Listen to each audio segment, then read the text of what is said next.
पहले तो गरीबी ने परेशान करके रखा है और अब यह ठंड का मौसम हमारी जान लेने पर तुला है। जी अब कैसे जी पाएंगे?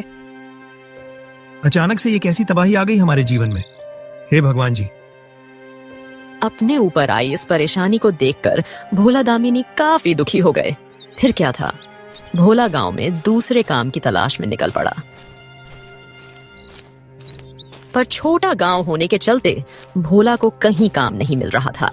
करीब 2 दिन बाद भोला और सब घर में थे। अजी सुनिए, घर में राशन नहीं है, मैं अब खाने में क्या बनाऊं? हमारा गांव भी इतना छोटा है कि यहाँ मुझे काम भी नहीं मिल रहा है। सुनिए जी, अपने गांव के जो मुखिया जी हैं, आप उनके पास जाकर देखिए, शायद वो आपको कोई काम दिला दे। वो तो हमारे गांव के गरीब निवासियों की कितनी सहायता करते हैं। हाँ, दामिनी मुखिया जी तो बड़े भले इंसान हैं, वह हमारी सहायता जरूर करेंगे।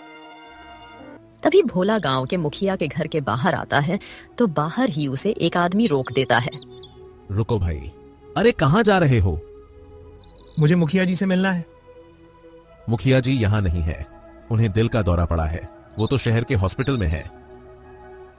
तभी भोला घर आता है। अब क्या करें जी? दोनों परेशान हो जाते हैं। रात का समय, ठंड इतनी ज्यादा थी कि ठंड के कारण दोनों बच्चे बीमार हो गए। सब भूखे घर में लेटे हुए थे। जी ठंड इतनी ज्यादा है और बच्चे बीमार हैं, अब कैसे बचाएं हम बच्चों को इस ठंड से? मेरी तो कुछ समझ में नहीं आ रहा है। दामिनी, अचानक मेरा काम चला गया, घर में अनाज का दाना नहीं है, बच्चे बीमार हैं। अब कैसे इन परेशानियों से छुटकारा पाए हम? माँ मुझे नींद नहीं आ रही, मुझे भूख लगी है। खाली पेट तो हमें भी नींद नहीं आ रही है जी। मैं आज पड़ोस के घरों से थोड़ा खाना मांग कर लाती हूँ। बच्चों को भूखा सुलाना ठीक नहीं है।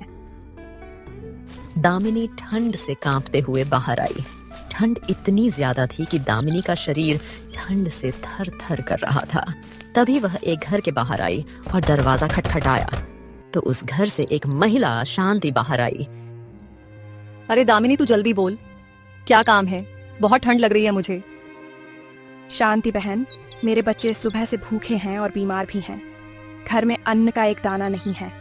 अगर मुझे थोड़ा खाना मिल जाता तो आपकी बड़ी मेहरबानी होती। अरे नहीं है मेरे घर में खाना, जा तू यहाँ से।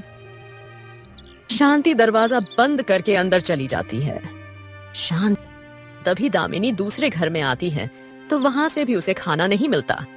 तभी वह निराश होकर घर आती है तो भोला अपने बच्चों के पास आग के सामने बैठा कांप रहा था।